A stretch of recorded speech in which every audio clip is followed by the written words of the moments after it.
Captain Elena Vasquez stood in the center of the Galactic Council's military chamber, and she could feel every eye in the room judging her. The chamber was massive, built to hold representatives from 47 different alien species. Some of them had been traveling between stars when humans were still living in caves.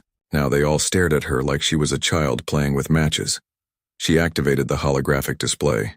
The blueprint of humanity's proposed warship rotated slowly in the air above her head. The ship was beautiful in a dangerous way, all sharp angles and aggressive lines. It looked nothing like the rounded, bulky vessels the Council preferred. "This is the UHSF Prometheus," Elena said. Her voice echoed in the vast chamber. "It will be humanity's flagship and the most powerful warship in the galaxy." The laughter started immediately. It began as quiet chuckles from the back rows and grew into loud barking sounds from the Kryn delegates near the front. Counselor Thexan, a tall creature with gray skin and 4 arms, stood up. His species had controlled galactic military matters for 3,000 years. "Captain Vasquez," Thexan said, and his voice dripped with condescension. "We appreciate your enthusiasm, but this design violates several fundamental principles of ship construction." He gestured at the blueprint with one of his 4 hands. "Your power core operates on theories that our scientists proved impossible 800 years ago. Your hull design ignores basic energy distribution, and your weapon systems are, quite frankly, suicide devices waiting to activate." Elena kept her face neutral. She had expected this. "Our mathematics show it will work." "Your mathematics are creative," Thexan replied. "But creativity is not the same as reality. The Kryn have built warships for 3 millennia. We know what works and what kills everyone aboard." He paused, letting his words sink in. "This ship would tear itself apart the moment you activated the main reactor." Other council members nodded in agreement. A delegate from the Vix species, small creatures with crystalline bodies, spoke up. "Even if your design somehow worked, you claim you can build it in 18 months. Our fastest construction time for a ship this size is 15 years. What you propose is not just difficult. It is impossible." Elena glanced to her left where Dr. James Chen stood. He was her lead physicist and oldest friend. They had worked on the Prometheus design for 3 years, running simulation after simulation. Chen gave her a small nod. The design was solid. They both knew it. "Counselor Thexan," Elena said, turning back to face the alien, "I understand your concerns. But humanity approaches ship design differently than you do. We don't have 3,000 years of tradition holding us back." The chamber went silent. It was the wrong thing to say, and Elena knew it. But she was tired of being diplomatic. Thexan's skin darkened with anger. "Tradition? You call the accumulated knowledge of dozens of species tradition? We have forgotten more about warfare than your species has ever learned. Earth joined the Council 23 years ago. You are children playing at war." "Then let us play," Elena said quietly. "Deny our construction permits. Refuse us resources. We will build the Prometheus anyway." "You cannot build without Council approval," another delegate said. "It is law." Elena smiled, and it was not a friendly expression. "We did not come here to ask permission. We came as a courtesy to inform you of our intentions. Construction begins in 72 hours at the Jupiter shipyards." The chamber erupted. Delegates shouted over each other in a dozen different languages. Thexan's voice rose above the chaos. "If you proceed without authorization, the Council will impose sanctions on Earth. You will be isolated from galactic trade. Your colonies will receive no support. Is your pride worth that much?" Elena gathered her display tablet and prepared to leave. "This is not about pride, Counselor. This is about survival. The galaxy is more dangerous than you remember. You have been comfortable for so long that you have forgotten what desperation creates. We have not forgotten. We will build the Prometheus because we must, not because we can." She walked toward the chamber exit. Dr. Chen fell into step beside her, along with Admiral Sarah Okonkwo, the commander of Earth's small fleet. The Admiral had been silent during the entire presentation. She was a political creature who preferred negotiation to confrontation. As they stepped into the corridor outside, the Admiral finally spoke. "That went poorly." "It went exactly as expected," Elena replied.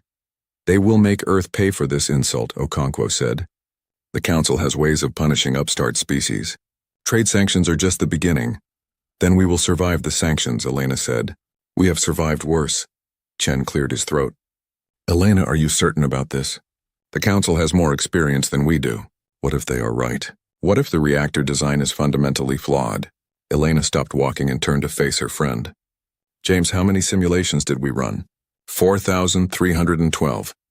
And how many times did the reactor fail catastrophically? Twice, but both times were due to operator error, not design flaws. Exactly. Elena started walking again. The Council thinks in terms of stability and perfection. They build ships that will last 1,000 years. We do not have 1,000 years. We need ships that will win battles today, tomorrow, next year. If the ship falls apart in 50 years, that is a problem for future humans to solve. They reached the docking bay where their shuttle waited. As they boarded, Okonkwo touched Elena's arm. The Council will send observers to the shipyards. They will document every failure, every setback. They want to see us fail. Let them watch, Elena said. Let them see what humans can do when we stop caring about impossible. The shuttle departed from Nexus Prime Station, and Elena watched the massive structure shrink behind them. The station was a marvel of engineering, built by a dozen species over 2 centuries. It represented everything the Council valued: cooperation, patience, and perfection. The Prometheus would represent something different. It would be rough around the edges, built too fast, pushed too hard. It would operate at the edge of disaster every moment it existed. The reactor would run hot. The weapons would strain the power grid. The crew would need to be constantly alert because a single mistake could destroy everything, but it would work. Elena knew it would work because humanity needed it to work. Earth had joined the galactic community to find friends and allies. Instead, they had found indifference and contempt. The older species viewed humans as temporary, a flash-in-the-pan race that would probably destroy itself within a few centuries. Maybe they were right. But humans would not go quietly into extinction. They would build impossible ships and fight impossible battles. And when the galaxy finally took notice, it would be too late to stop them. Chen sat down across from her in the shuttle. What happens when the Council tries to forcibly stop construction? They will not, Elena said. They will threaten and bluster, but they will not act. The Council operates on laws and procedures. By the time they work through all the proper channels to authorize intervention, the Prometheus will already be flying. And if you are wrong, Elena looked out the window at the stars streaming past. Then we fight. We have been fighting since the moment we climbed out of the oceans on Earth. Fighting to survive, fighting to grow, fighting to matter. One more fight will not kill us. It might, Chen said softly. Yes, Elena agreed. It might. But living on our knees, waiting for the Council's approval, that would definitely kill us. Better to die standing up. The shuttle jumped to faster than light speed, carrying them back toward Earth and Jupiter. Behind them, the Council debated and argued. Ahead of them, the impossible waited to be built. The Jupiter shipyards floated in orbit around humanity's largest planet, and even from a distance, the construction site looked like organized chaos. Thousands of workers swarmed over the skeletal frame of the Prometheus like ants building a nest. Welding torches created constellations of sparks. Transport ships hauled massive hull sections into place. Everything moved fast, too fast by galactic standards. Elena stood in the command center overlooking the construction bay. Through the transparent aluminum windows, she could see her ship taking shape. After 6 months of work, the Prometheus was beginning to look like the design in her head. The hull was sleek and predatory, nothing like the bulky Council vessels. It reminded her of a shark built for speed and violence. Captain Vasquez, she turned to see Counselor Thexon entering the command center. The Kryn moved with four-armed grace, but his expression was sour. The Council had sent him as their official observer, which meant he was here to document humanity's failure. He had been at the shipyards for 3 months now, and his reports back to the Council grew more confused with each passing week. Counselor, Elena said politely, come to tell me what we are doing wrong today? Every day, Thexon replied. He moved to the window and stared at the construction. You are using nuclear plasma forges. They are inefficient and dangerous. Why not use graviton welding like every civilized species? Because graviton welding is slow, Elena said. It takes 6 hours to properly seal a single hull section. Our plasma forges do it in 45 minutes. And reduce the hull integrity by 12%, Thexon countered. Only if you measure integrity the way you do, Elena said. Our hulls are designed to flex and absorb impact. Your hulls are designed to be rigid, different approaches for different philosophies. Thexon made a dismissive gesture with two of his arms. Philosophy does not stop weapons fire. Dr. Chen entered the command center carrying a data tablet. He looked exhausted. The entire team had been working triple shifts for months. Captain, we are ready for the power core test. Elena felt her heart rate increase. This was the moment that would prove the council right or wrong. The reactor was the heart of the Prometheus, and it was unlike any power system the galaxy had ever seen. If it failed, the entire project would end in a radioactive cloud. All non-essential personnel clear the construction bay, Elena ordered. Activate remote monitoring. If something goes wrong, I do not want anyone close enough to die. They moved to the main observation deck 1/2 kilometer from the ship. Hundreds of engineers and technicians joined them, all watching screens that showed the reactor chamber deep inside the Prometheus. Thexon stood beside Elena. His forearms crossed in what she had learned was a skeptical posture. Your reactor design is insane, he said. You are using controlled instability as a power source. Every species that tried this approach created weapons, not engines. You cannot ride the edge of an explosion and call it propulsion. Watch, Elena said simply. Chen initiated the startup sequence. On the screens, they could see the reactor core beginning to glow. Energy readings climbed steadily. The core temperature rose past safety thresholds that would make any council engineer shut down the system immediately. Temperature at 4,000 degrees and climbing, Chen reported. His voice was steady, but Elena could see his hands shaking slightly. Energy output at 30% of predicted maximum. Containment fields holding. The glow from the reactor intensified. It shifted from orange to white to something beyond white, a color that hurt to look at directly. The entire observation deck fell silent. Everyone watched the numbers climb on their screens. Temperature at 9,000 degrees, Chen said. Energy output at 80%. Containment fields showing fluctuation but within acceptable parameters. Acceptable? Thexon hissed. Those fluctuations would destroy a normal reactor. Good thing this is not a normal reactor, Elena replied. The numbers kept climbing. 10,000 degrees. 12,000. The energy output hit 90% of predicted maximum, then 95%.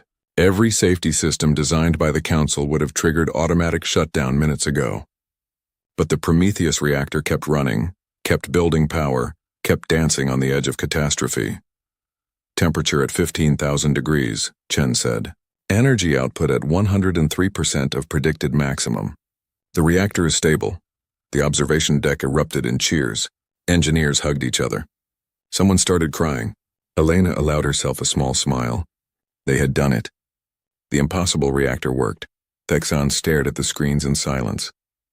Finally, he spoke. This will explode. Perhaps not today, but eventually. Your containment fields cannot maintain this level of instability forever. You are thinking like someone who wants perfection, Chen said, turning to face the Kryn. We are thinking like someone who needs to win. Yes, the reactor operates at the edge of collapse. That is the point. It produces 300% more power than a council reactor of the same size. In a battle, that extra power means the difference between destroying the enemy and being destroyed. And when the reactor fails, Thexon asked, then the crew dies, Elena said bluntly. But they will die in a ship powerful enough to protect Earth. That is the trade we are willing to make. Thexon studied her face for a long moment. You humans are either the bravest species I have encountered or the most foolish. I have not decided which. Can we be both? Elena asked. That night, Elena was reviewing construction schedules in her quarters when the alarms sounded. She ran to the command center to find chaos. Screens showed the reactor chamber filled with smoke and warning lights flashing across every console. What happened? She demanded. Containment field collapse, a technician reported. Sector 7 through 9. We are venting coolant to prevent a cascade failure. How bad? Bad. If we cannot stabilize the fields in the next 10 minutes, we will need to jettison the entire reactor core. Elena pulled up the diagnostic data. The pattern of the failure was wrong. Containment fields did not collapse in this sequence naturally. This was deliberate. This was sabotage. She looked around the command center and saw Thexon standing in the corner, his expression carefully neutral. Too neutral. She wanted to accuse him, to rage at the council for trying to destroy what they could not control, but there was no time. The reactor was dying, and with it the Prometheus. Route all available power to the containment fields, Elena ordered. Strip power from life support, from lights, from everything except the fields themselves. Captain, that will leave us in the dark, someone protested. Then we work in the dark. Do it now. The command center went black except for the glow of emergency lighting. On the screens, they could see the containment field stabilizing, slowly fighting back against the collapse. But it was not enough. The fields were still failing, just slower. Chen, Elena said, can we reboot the field generators? In the middle of a collapse? That could make everything worse. Or it could reset the corruption in the system, Elena said. If this is sabotage, the saboteur programmed the fields to fail in a specific pattern. A reboot might clear that programming. It is an insane risk, Chen said. This entire ship is an insane risk, Elena replied. Or reboot the generators, all of them. Right now. Chen hesitated for 3 seconds, then entered the commands. The containment fields vanished completely. For one terrifying moment, nothing stood between the unstable reactor core and the rest of the ship. Alarms screamed. Temperature readings spiked. Then the fields came back online, fresh and clean and strong. They wrapped around the reactor core and squeezed, forcing the instability back under control. The temperature began to drop. The warnings faded. The command center erupted in relieved laughter and cursing. Elena let out a breath she had not realized she was holding. Her ship had survived. She turned to face Thexan. The Kryn had not moved from his corner, but his skin had paled to almost white.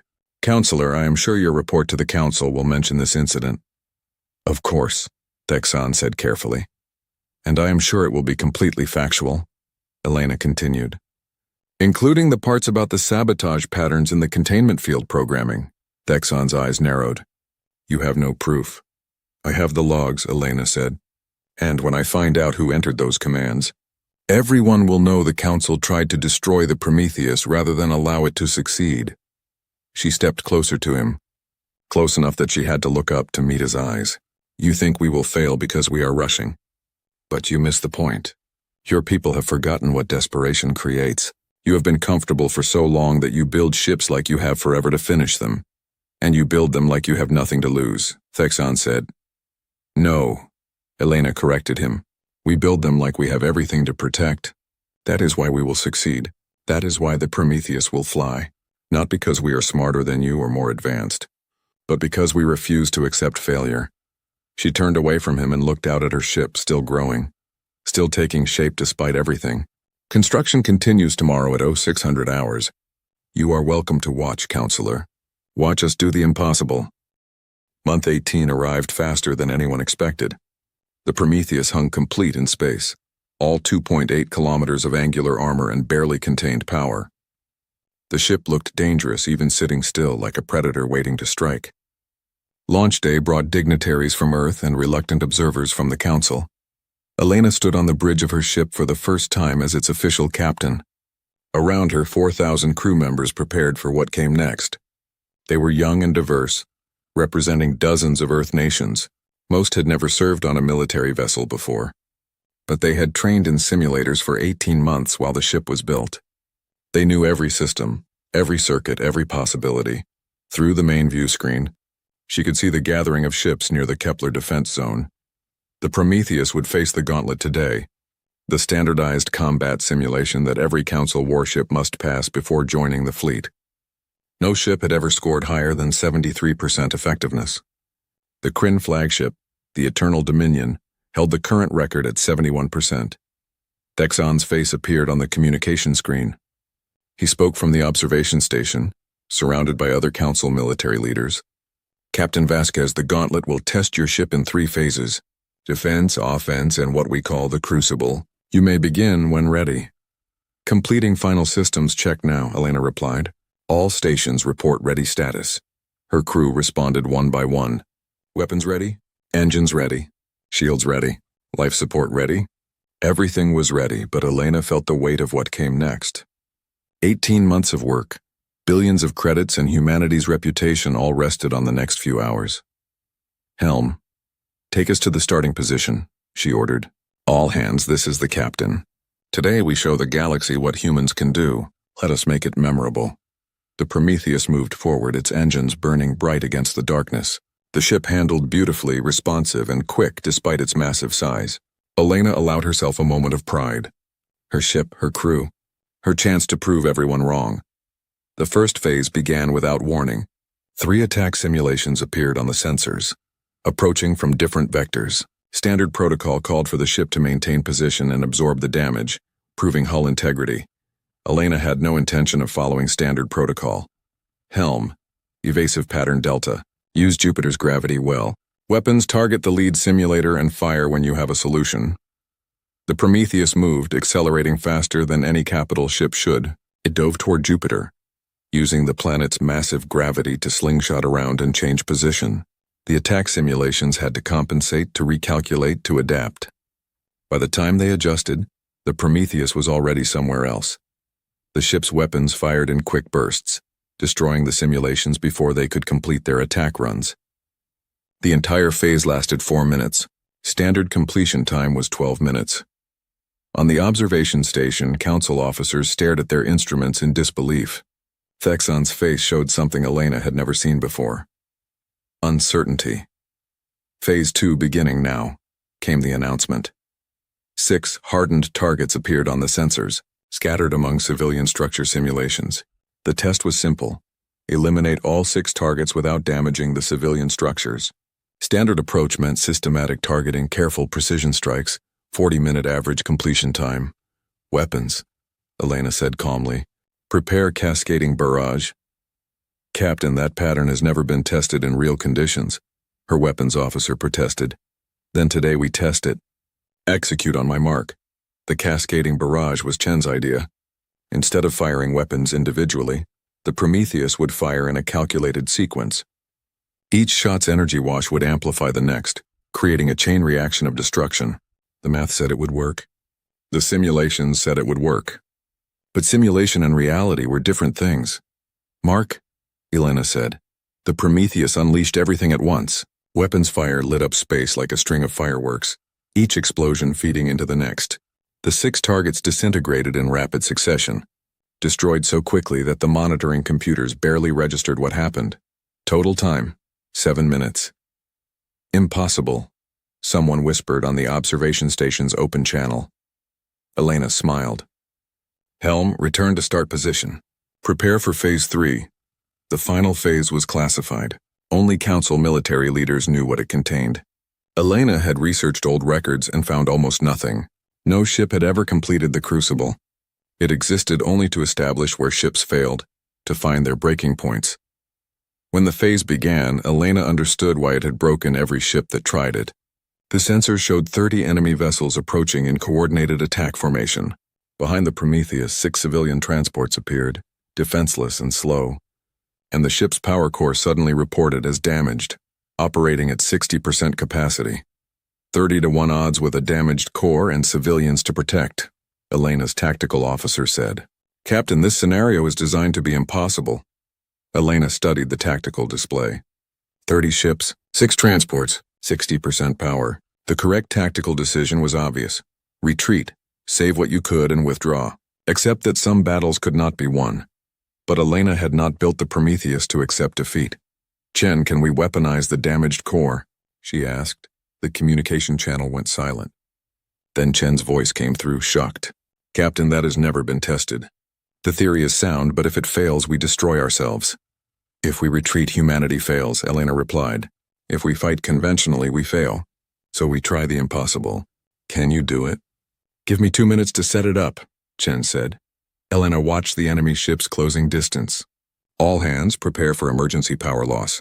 Route all available energy to life support only. Everything else goes dark.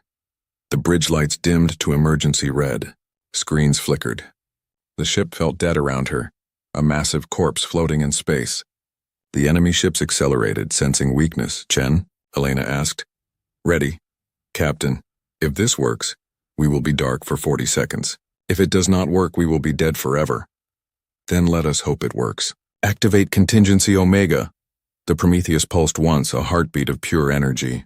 The damaged power core released everything it had in a single directional burst, an electromagnetic pulse that expanded outward, like a wave of invisible destruction. 20 enemy ships went dark instantly, their systems fried by the pulse.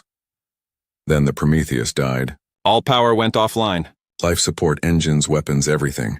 The ship drifted, silent and cold. 40 seconds felt like 40 years. Elena counted in her head. 35, 36, 37. The power came back online with a shudder that ran through the entire ship. Systems rebooted. Screens flickered to life. The bridge lights returned. The tactical display showed 20 dead enemy ships drifting. 10 remained active, but they were scattered and confused. The civilian transport sat safe behind the Prometheus. All weapons target the remaining hostiles, Elena ordered. Make this quick. The battle lasted another 15 minutes. The Prometheus, even with damaged power, outfought the remaining enemy vessels. When the last simulation disappeared from the sensors, Elena allowed herself to breathe normally again. Simulation complete, came the announcement from the observation station. Final statistics being compiled. The wait was torture. Elena stood on her bridge surrounded by her exhausted crew and wondered if they had done enough. Wondered if the impossible had been impossible after all. Thexan's face appeared on the screen. For a long moment he said nothing. Then he spoke, and his voice carried an emotion Elena had never heard from him before. Respect. The Prometheus has completed the gauntlet. Total effectiveness rating, 94%. This is the highest score ever recorded. He paused. The Council certifies the Prometheus for active duty in the Galactic Defense Fleet. Captain Vasquez, your ship has exceeded all expectations. The bridge erupted in celebration. Crew members hugged and shouted and cried with relief. Elena stood quietly, watching the stars through the view screen. They had done it. The impossible ship had proven itself possible. Admiral Okonkwo's face replaced Thexan's on the screen. Captain, the Council is both impressed and terrified. You have just made humanity a lot of very nervous allies. Good, Elena replied. Nervous allies pay attention. They will remember what we can do. That night, Elena sat alone in the captain's chair long after the crew celebrations ended. The Prometheus hummed around her, alive and powerful. Through the view screen, Jupiter's storm swirled in shades of orange and red, beautiful and dangerous like her ship.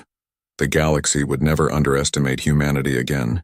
The species that built ships too powerful to exist had announced itself. And somewhere out in the darkness, threats that the Council had forgotten about would soon learn what that meant. 6 months passed quietly. The Prometheus patrolled the outer rim, the section of space assigned to humanity. It was the galactic equivalent of being sent to the children's table, far from anything important. The Council wanted the dangerous human ship where it could not cause problems. Elena stood on the bridge watching empty space drift past. Her crew had grown restless. They had trained for war and found only silence. The most exciting thing they had encountered was a broken mining station that needed a tow back to port. Captain, Lieutenant Okoro called from the communication station. We are receiving a priority distress call. Multiple sources. The Valen system. Elena felt her pulse quicken. Put it through. The speakers filled with screaming and static. Multiple voices overlapped, all panicking in the melodic language of the Valen species. The translator struggled to keep up, but certain words came through clearly. Attack, fleet, death, help, sensors, what do we have? Elena demanded. Long-range scans show weapons fire in the Valen system. Massive energy signatures. I count at least 40 vessels engaged in orbital bombardment. 40 ships. Elena pulled up the tactical data. The Valen were a peaceful species of 12 billion people spread across 4 planets. They had minimal military capability, relying on Council protection. Now someone was destroying them. Identification on the attackers? She asked. The sensor officer's hands shook as he worked. Captain, the computer identifies them as Karath dreadnoughts.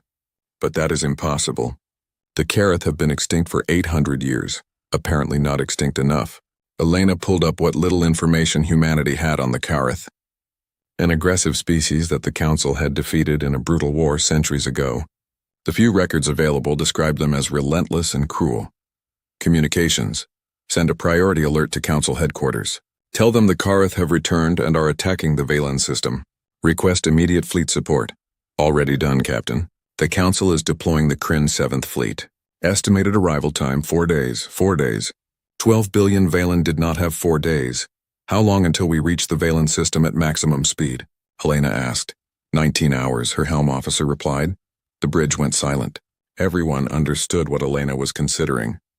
The Prometheus against 40 Karath dreadnoughts. It was suicide. It violated every tactical principle. No one sent a single ship against a fleet. Captain, Commander Torres said carefully, our orders are to wait for council support. Our orders are reconnaissance only, Elena agreed. But 12 billion people are dying right now. We are the only ship close enough to help. We would be outnumbered 40-1, Torres said. The simulation was one thing. This is real. Elena looked at her crew, young faces staring back at her, waiting for orders. They had joined to make a difference. Now she was asking them to potentially die for people they had never met. I will not order you to do this, she said. If we engage, some of us will probably not survive. But if we do nothing, billions will definitely not survive. We built this ship to protect people, not just humans, everyone. She paused. I am taking the Prometheus to the Valen system. Anyone who wants to transfer to an escape pod and wait here for council pickup, I understand. No shame, no questions asked, no one moved. Not a single crew member left their station. Lieutenant Okoro spoke up. Captain, with respect, where you go, we go. That is what a crew does. Elena felt pride swell in her chest. Then Helm set course for the Valen system. Maximum speed. Communications, compose a message to the Kareth fleet. Tell them the Prometheus is coming and they have one chance to withdraw. The ship jumped to faster than light speed. 19 hours to either save billions or die trying. They arrived to devastation. Valen Prime burned. Orbital platforms exploded silently in the vacuum. Evacuation ships fled in all directions, pursued by Kareth fighters. And the Kareth fleet hung in formation, systematically destroying everything that could not escape. The Kareth ships were massive and ugly, all sharp edges and exposed weapons. They looked like they had been built from scrap metal and hatred, 40 of them against the Prometheus. Open a channel to the Kareth flagship, Elena ordered. The view screen filled with an alien face. The Kareth looked like nightmares, all teeth and dark eyes and ridged bone plates. When it spoke, the translator rendered its voice as a growl. Unknown vessel, identify yourself or be destroyed. This is Captain Elena Vasquez of the United Human Systems flagship Prometheus. You are attacking a species under Galactic Council protection. Withdraw immediately or face consequences.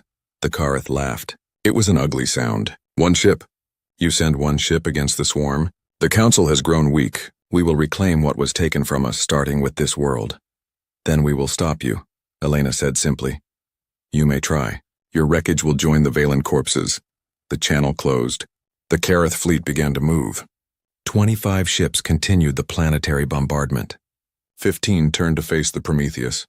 Helm, attack pattern Valkyrie, Elena ordered. Weapons free targeting. Engineering. I need the reactor at 110%. Chen's voice came through, concerned. Captain, 110% puts us in the red zone. We could have a cascade failure. Then we live in the red, Elena replied. Execute, the Prometheus accelerated. Not toward the Kareth ships, but through them. The human vessel moved faster than Council ships, faster than the Kareth expected. It closed distance before they could establish proper firing solutions. The Prometheus fired continuously as it passed through the enemy formation. Not at the ships themselves, but at engines and power conduits. Precision strikes aimed at crippling rather than destroying. 7 Kareth ships went dark in the first pass, drifting helplessly. Helm, come about. Use Valen Prime's gravity for a slingshot maneuver. Weapons, prepare for second pass. The Prometheus dove toward the planet, using its gravity well to change direction impossibly fast. The remaining Kareth ships struggled to track the human vessel's movements. They were built for straightforward combat, not this chaotic dancing. But 40 was too many. Even with 7 disabled, 33 remained. They adapted, spreading out, making it impossible for the Prometheus to engage them all without exposing itself to crossfire. Warning alarms sounded. Hull breach on deck 7 through 12, someone reported. Shields at 40%. We took multiple hits. Elena watched the tactical display. The Kareth had stopped attacking the planet. All 40 ships now focused on the Prometheus. Good. As long as they fought her, they could not kill civilians, but they were winning through numbers. The Prometheus could not fight them all. Captain, we have done what we can, Torres said urgently. We should retreat, wait for the Kryn fleet. No, Elena said. We do not teach them that humans retreat. We do not show them that terror works. Chen, what do we have left? If we had 10 minutes, I could recalibrate the reactor to produce another EMP burst like in the simulation. But Captain, in real combat conditions, the risk is much higher. You have 4 minutes. Make it work. Elena opened a shipwide channel. All hands, this is the captain. We are going to do something incredibly dangerous. All non-essential personnel, evacuate to escape pods immediately. Launch coordinates will keep you safe. Move now. 400 crew members abandoned ship, their escape pods scattering into space. Elena watched them go and prayed she was not sending them to witness her death. Chen, status? Ready, Captain. This will either save us or kill us. The reactor will go completely unstable. If the containment fields fail, we detonate with the force of a small star. And if they hold, then we unleash that force on the Kareth. But we will be completely dead in space afterward. No power, no shields, no weapons. If this does not work, we are defenseless. Elena looked at her remaining crew. 1,000 people who refused to abandon ship. Then let us make it work. All hands, brace for impact. Chen, activate the burst. The Prometheus began to glow. Energy built up in the reactor, more and more, pushing past every safety limit. The ship shook. Alarms screamed. Temperature readings went off the scale. Then the burst released. A wave of electromagnetic destruction expanded outward in a sphere. 31 Kareth ships went dark instantly. Their systems fried completely. The wave dissipated before it reached the fleeing escape pods. The Prometheus went silent. All power died. The bridge went black except for emergency lighting. The ship drifted, a dead hulk surrounded by other dead hulks. For 90 seconds, nothing happened. Elena sat in darkness, wondering if they had survived or if life support would fail, and they would suffocate slowly. Then power returned. The reactor rebooted on emergency reserves. Minimal systems only, but enough. They were alive. Sensors, Elena croaked. What is the Kareth status? 31 ships completely disabled. The remaining 9 are damaged and withdrawing. They are jumping to faster than light speed. They are running. The bridge erupted in exhausted cheering. They had done it. 1 ship against 40 and they had won, but the cost was heavy. The Prometheus would take months to repair. 23 crew members had died from the hull breaches before they could evacuate. And Valen Prime still burned, billions left homeless. 4 hours later, the Kryn 7th Fleet arrived. Thexon himself came aboard the crippled Prometheus. He found Elena still on the bridge, covered in soot and exhaustion. 3 months after the Battle of Valen Prime, Elena stood before the full Galactic Council Assembly. The chamber held representatives from all 47 member species. Thousands of aliens watching her with expressions ranging from curiosity to hostility. This was not a military hearing. This was politics, and politics were far more dangerous than combat. Admiral Okonkwo stood beside her, representing Earth's government. The Admiral had spent the journey to Nexus Prime coaching Elena on what to say and what not to say. Elena had listened politely and planned to ignore most of it. Councillor Vexthar, the eldest member of the council, spoke first. His species had been traveling between stars when most others were still primitive. Captain Vasquez, the Prometheus represents a destabilization of galactic military doctrine. One ship should not possess such power. It creates imbalance. With respect, Counselor, Elena replied, the Prometheus created balance. Before it existed, the Valen system would have fallen. 12 billion people would be dead. You also violated direct orders, another counselor said. You engaged an enemy fleet without authorization. This cannot be tolerated. Elena bit back her first response. Diplomacy. She needed diplomacy. I made a tactical decision based on available information. Waiting 4 days for council support would have resulted in complete Valen extinction. The chamber erupted in argument.